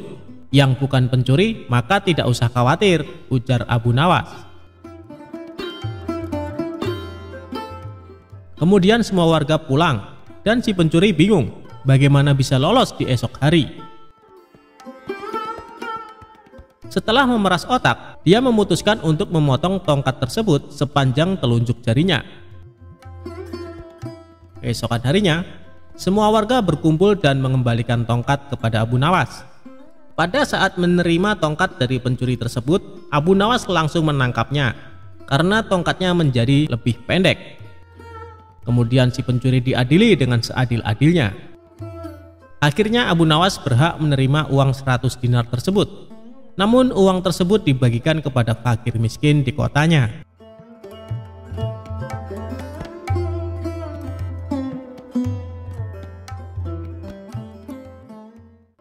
Abu Nawas jual arak. Sang raja jadi marah besar.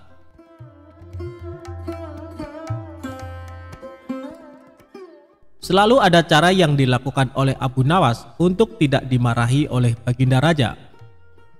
Setiap perbuatan yang dilakukan pasti ada saja kesalahan yang membuat sang raja marah.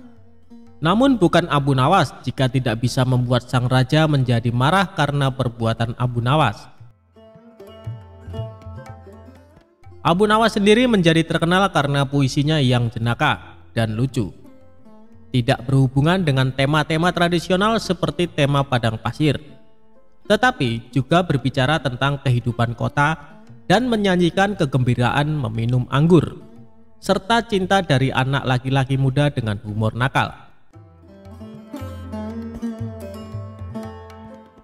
Kisah Abu Nawas kali ini menceritakan sang raja marah besar karena kedapatan Abu Nawas menjual arak.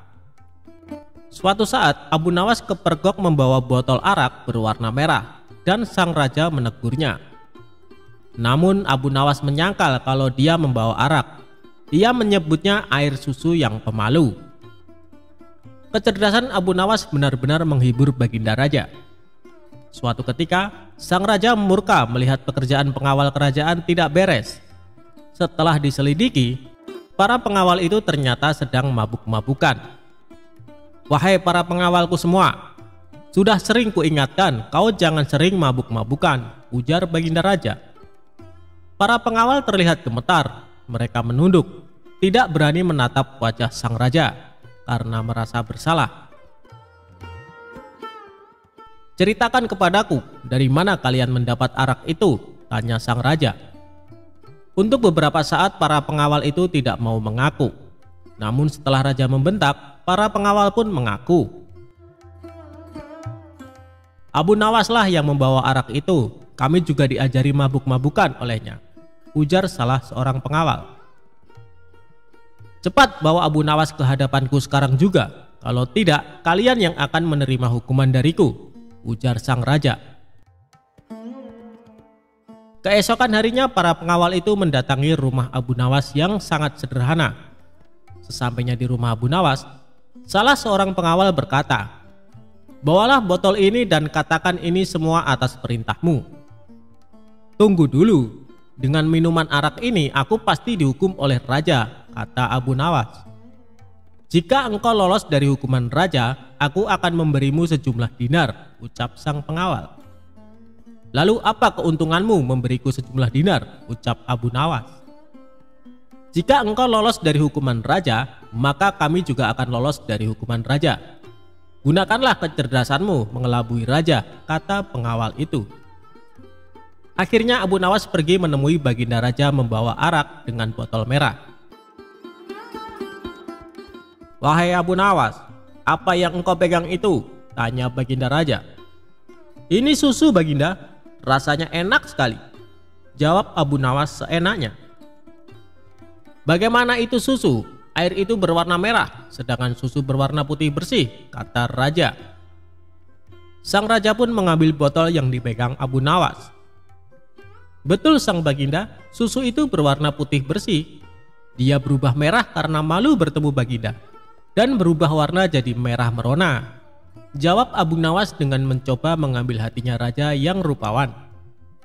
Sang raja pun tertawa sambil geleng-geleng kepala meninggalkan Abu Nawas. Meski ia tahu yang dibawa oleh Abu Nawas adalah arak. "Baiklah, aku maafkan kalian. Tapi jika kalian mengulangi lagi perbuatan kalian, maka hukumannya berlipat ganda," titah sang raja. Dan akhirnya sang raja pun mengampuni kesalahan para pengawal. Sedangkan Abu Nawas mendapatkan sejumlah dinar dari para pengawal karena telah berhasil melaksanakan misinya.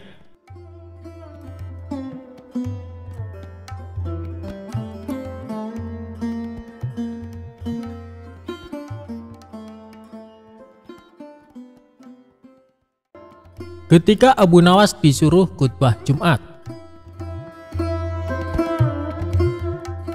Abu Nawas adalah seorang penyair yang sangat cerdik dan pintar. Namun selain sebagai penyair, Abu Nawas juga dikenal sebagai mubalek di desa tempat tinggalnya. Oleh sebab itu, suatu ketika Abu Nawas diminta untuk menjadi imam ketika hendak sholat Jumat. Selain itu, pada waktu tersebut Abu Nawas juga diminta mengisi khutbah Jumat untuk memberikan ceramah keagamaan. Setelah mandi dan berpakaian rapi, Abu Nawas pun mulai melangkahkan kakinya menuju ke masjid. Ketika sampai di masjid, tidak lama kemudian terdengar suara azan. Tak lama berselang, datanglah masyarakat yang beragam Muslim dengan sangat ramai. Karena yang menjadi khotib kali ini adalah Abu Nawas, maka banyak sekali masyarakat Muslim yang datang ke masjid. Ceramah dan khutbah Abu Nawas sangat disenangi oleh masyarakat kala itu. Sebab dalam setiap ceramah keagamaan yang disampaikan oleh Abu Nawas sangat relevan terhadap isu-isu yang sedang berkembang. Akhirnya, waktu yang ditunggu para jamaah pun tiba. Abu Nawas naik ke mimbar dan segera memulai khutbahnya. Khutbah tersebut dimulai dengan salam dan berlanjut pada materi yang akan disampaikan oleh Abu Nawas. Namun, pada saat berkhutbah, Abu Nawas melihat para jamaahnya yang mengantuk bahkan sampai tertidur. Melihat hal itu, kemudian Abu Nawas berteriak, "Api, api, api!" dengan sangat keras. Hal tersebut sontak membuat para jamaah sangat terkejut dan berdiri mencari keberadaan api tersebut. Bahkan ada juga jamaah yang hanya saling pandang satu sama lainnya. Kemudian ada salah seorang jamaah yang menanyakan, "Di mana apinya?" kepada Abu Nawas. Walau ada jamaah yang berkata demikian, tapi Abu Nawas tetap melanjutkan khutbahnya. Kemudian keluarlah perkataan dari Abu Nawas, jika ada api yang dahsyat di neraka bagi mereka yang lalai dalam beribadah. Maksud dari teriakan api, api, api dari Abu Nawas adalah api neraka tersebut. Barang siapa yang lalai dalam beribadah, maka ia akan merasakan panasnya api neraka. Usai melakukan ceramah tentang api neraka, kemudian Abu Nawas menutup khutbahnya dengan lantunan doa-doa. Setelah itu, Abu Nawas memimpin sholat Jumat dengan khusyuk dan diikuti oleh para jamaah. Ketika salat, para jamaah masih teringat dan terngiang-ngiang dengan api neraka yang dikatakan oleh Abu Nawas dalam khutbahnya. Walau awalnya terkesan gagal dalam memberikan ceramah keagamaan karena banyak yang mengantuk dan tertidur, namun sesungguhnya Abu Nawas berhasil membuat para jamaah untuk selalu rajin beribadah. Sebab para jamaah selalu ingat dengan khutbah Abu Nawas, di mana saat itu ia mengatakan mereka yang malas beribadah akan merasakan panasnya api neraka.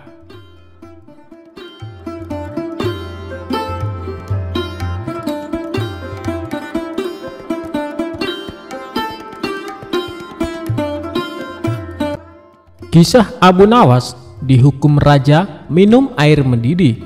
Inilah akhirnya. Abu Nawas merupakan pujangga Arab yang terkenal cerdas dan cerdik dalam menghadapi segala permasalahan. Ia hidup sejaman dengan Baginda Raja Harun. Bahkan Abu Nawas merupakan salah satu rakyat yang sangat dekat dengannya.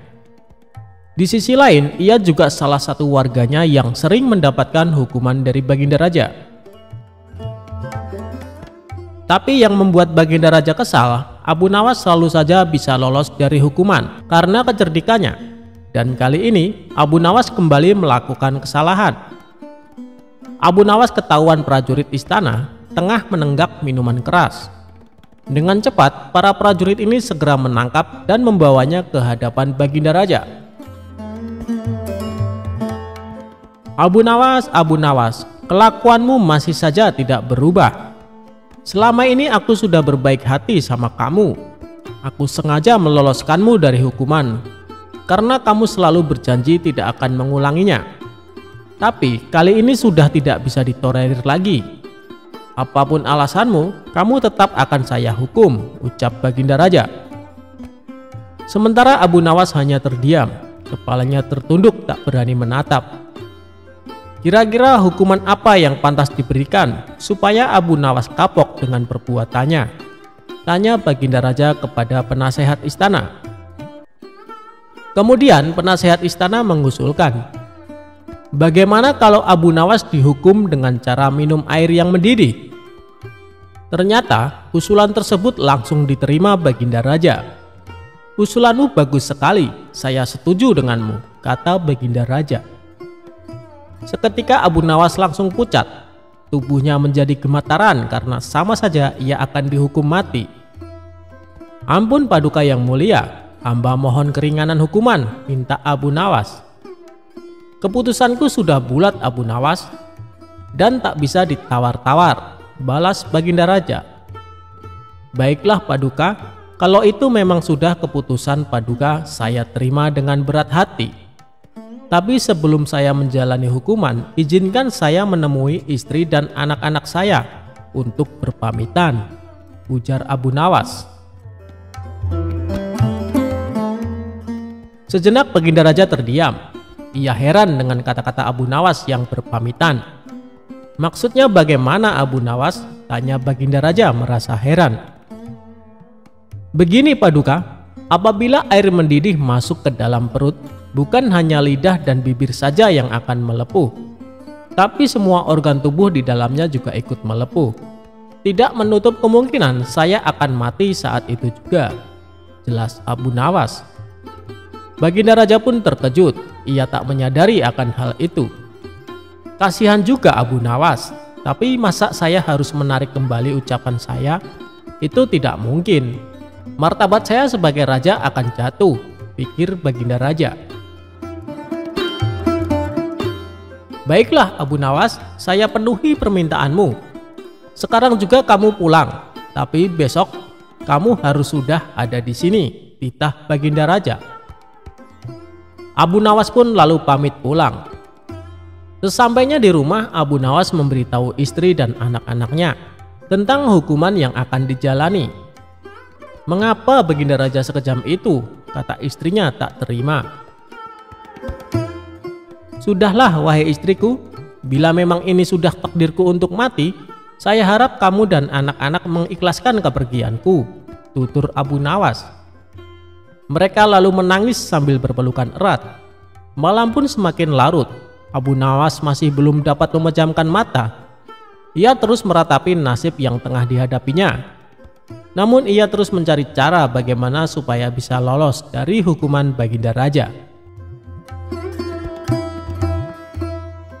Saat Abu Nawas sedang memutar otaknya, tiba-tiba rasa lapar mulai menghinggap. Wahai istriku, adakah makanan yang tersisa untukku? Tanya Abu Nawas. Saya sudah menyiapkan sop panas di atas meja, tapi sepertinya sekarang sudah dingin, jawab sang istri. Sudah dingin? Memangnya kapan kamu membuat sopnya? Tanya Abu Nawas kembali.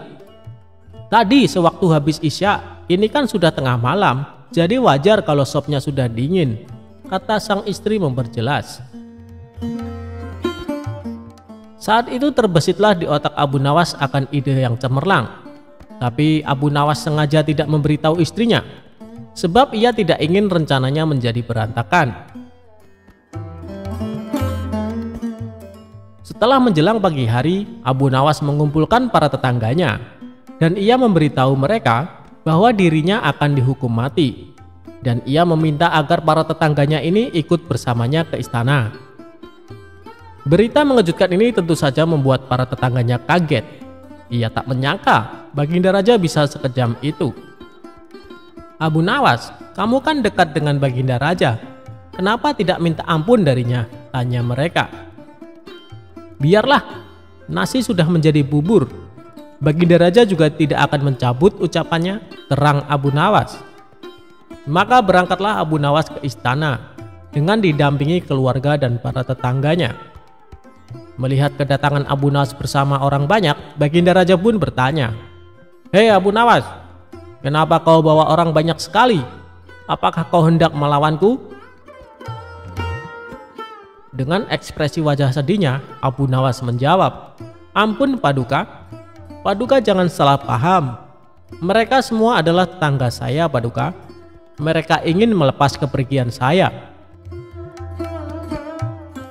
Baginda Raja pun akhirnya tidak keberatan akan hal itu. "Baiklah Abu Nawas, apakah kau siap menjalani hukuman?" tanya Baginda Raja. "Saya siap Paduka, silahkan bawa kemari air mendidihnya," balas Abu Nawas. Lalu beberapa prajurit istana membawakan bejana yang berisi air mendidih ke hadapan Abu Nawas. "Sekarang kamu minum air mendidih itu Abu Nawas," kata Baginda Raja. "Siap Paduka yang mulia, tapi sebelumnya izinkan saya meminta maaf dan berpamitan kepada keluarga saya dan para tetangganya," pinta Abu Nawas. "Oh silakan," ucap Baginda Raja. Abu Nawas pun menghampiri istri dan anak-anaknya. Suara tangis istri dan anak-anak Abu Nawas pun pecah. Orang-orang yang hadir pun ikut bersedih. Tak terasa air mata Baginda Raja juga ikut menetes. Sebenarnya Baginda Raja tidak tega, tapi ia tidak mungkin membatalkan hukuman. Karena banyaknya tetangga yang ikut hadir, tentu saja memakan waktu lama hingga tak terasa air mendidih yang ada di dalam bejana menjadi dingin. Setelah Abu Nawas selesai berpamitan, ia segera mengambil air di bejana dan meminumnya sampai habis. Tentu saja Abu Nawas tidak mengalami suatu apapun, sebab air yang ada di dalam bejana sudah menjadi dingin.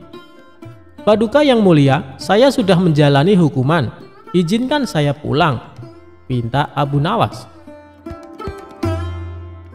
Melihat hal itu Baginda Raja menjadi bengong. Hei Abu Nawas, bukankah saya menyuruhmu minum air mendidih? Tanya Baginda Raja. Benar Paduka, tapi air di bejana itu kan tadinya mendidih. Jangan salahkan saya kalau air itu menjadi dingin. Saya hanya melakukan apa yang seharusnya saya lakukan, jawab Abu Nawas. Dengan kecerdikannya inilah Abu Nawas kembali lolos dari hukuman maut. Ia pun dibolehkan pulang oleh Baginda Raja bersama anak istri dan para tetangganya. Itulah kisah kecerdikan Abu Nawas dalam menghadapi permasalahan dalam hidupnya.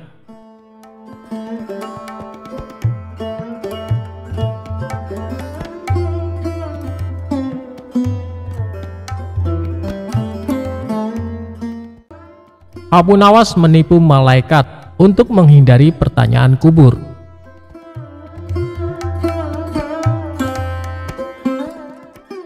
Abu Nawas adalah seorang sosok yang dekat dengan Khalifah Harun. Semasa hidupnya, Abu Nawas dikenal sebagai orang yang cerdik, jahil, dan kerap membuat orang sekitarnya jengkel. Tidak hanya pada manusia, kejahilan Abu Nawas juga pernah terjadi kepada malaikat. Dia mengelabui malaikat Mungkar dan Nakir ketika Abu Nawas wafat.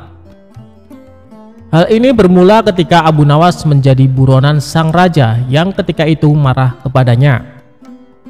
Para pasukan mencari Abu Nawas atas perintah raja agar ditangkap dalam keadaan hidup atau mati. Setelah mencari kesana kemari, pasukan sang raja nihil menangkap Abu Nawas dan kembali pulang ke kerajaan.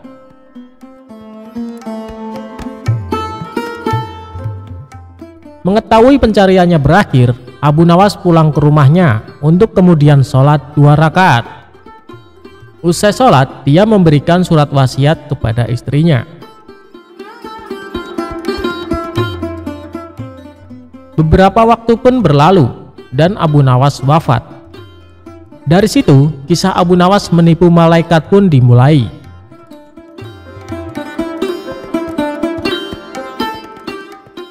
Sebelum wafat, Abu Nawas memberikan wasiat agar istrinya mengkafaninya. Alih-alih memintanya dengan yang baru, dia minta agar ketika wafat dipakaikan kain kafan usang, jelek atau lusuh. Kain kafan tersebut seolah-olah seperti kain kafan orang yang sudah lama meninggal. Berdasarkan kisah yang sudah turun-menurun, diceritakan kalau Abu Nawas pun sudah berada di alam kubur. Namun, kebingungan melanda malaikat Mungkar dan Nakir. Tugas malaikat tersebut adalah menanyakan atau menguji keyakinan orang yang sudah meninggal. Mereka bingung karena arwah tersebut menggunakan kain kafan kotor dan lusuh, tidak seperti orang yang baru meninggal. Kedua malaikat itu pun berdebat, apakah orang tersebut merupakan penghuni lama atau baru di alam kubur. Setelah berdebat panjang, kedua malaikat bersepakat untuk menanyakan keimanan arwah tersebut. Man robuka, atau siapa Tuhanmu? Tanya malaikat Mungkar. Mendengar pertanyaan itu, Abu Nawas sedikit ketakutan dan hening sesaat untuk kemudian menjawab pertanyaan malaikat. Wahai malaikat, tidakkah kau tahu bahwa kain kafanku ini sudah lama? Bukan orang yang baru meninggal dunia, jawabnya. Mendengar jawaban itu, malaikat makin dibuat bingung dan terdiam. Mereka bingung dengan penampilan Abu Nawas yang lusuh, namun kondisi kuburannya masih terlihat baru. Perdebatan pun kembali terjadi sambil pandangannya tak lepas dari Abu Nawas. Pada akhirnya, malaikat mendapat suatu keputusan. Malaikat memutuskan kalau Abu Nawas adalah penghuni lama dan tidak menanyakan lebih lanjut. Kedua malaikat itu lantas pergi dan berpindah ke kuburan lain dan bertanya-tanya apakah mereka sedang dijahili. Konon, kisah Abu Nawas mengelabui malaikat itu meniru Umar bin Khattab yang dikisahkan berani membentak malaikat mungkar dan nangkir.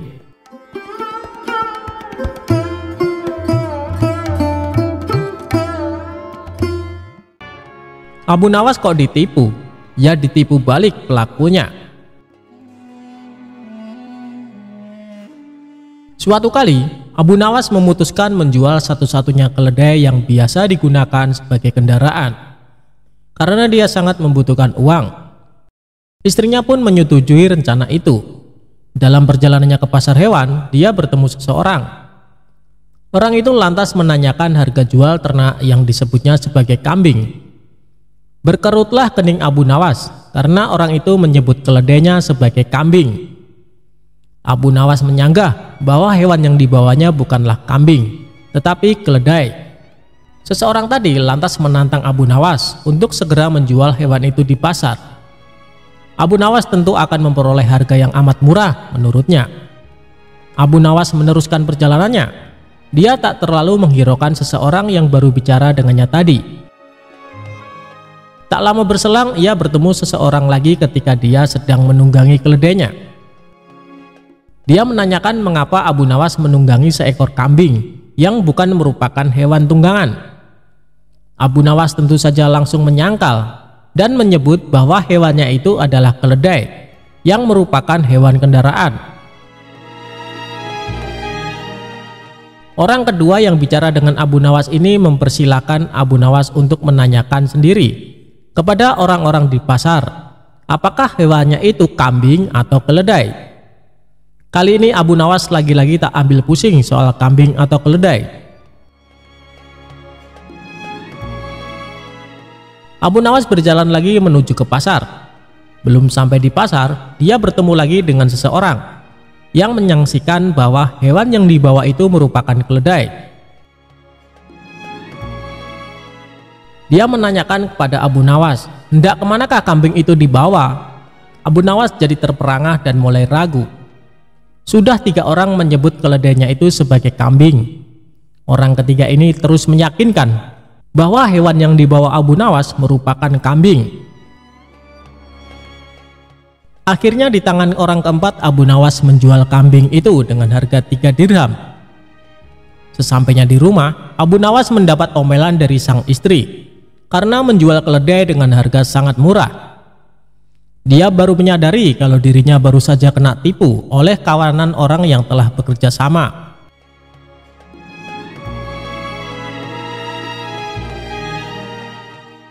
Bersama rasa dongkolnya, Abu Nawas merencanakan sesuatu untuk membalas penipu itu. Dia cari kayu dari hutan dan direkayasanya seolah-olah merupakan kayu ajaib yang bisa mewujudkan apa saja yang diinginkannya.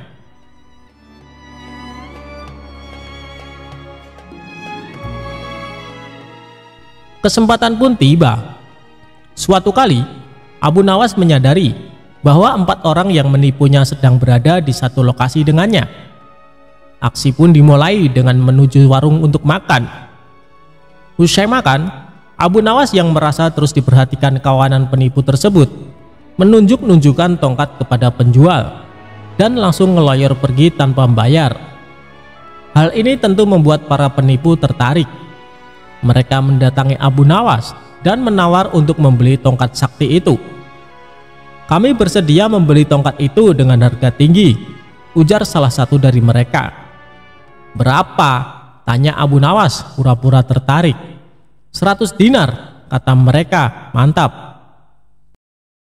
Dengan berpura-pura berat hati, Abu Nawas melepas tongkat itu dengan harga 100 dinar. Wah, untung besar bagi Abu Nawas. Para penipu mencoba ke warung dan membayar makan dengan menunjuk-nunjuk tongkat ke arah si penjual. Namun sayang, keajaiban tongkat tak mempan. Ternyata berdasarkan penjelasan si empunya warung, Abu Nawas bisa makan hanya dengan memainkan tongkat ajaib itu karena sebelumnya dia telah meninggalkan sejumlah uang di warung itu. Abu Nawas kok dilawan? Hahaha.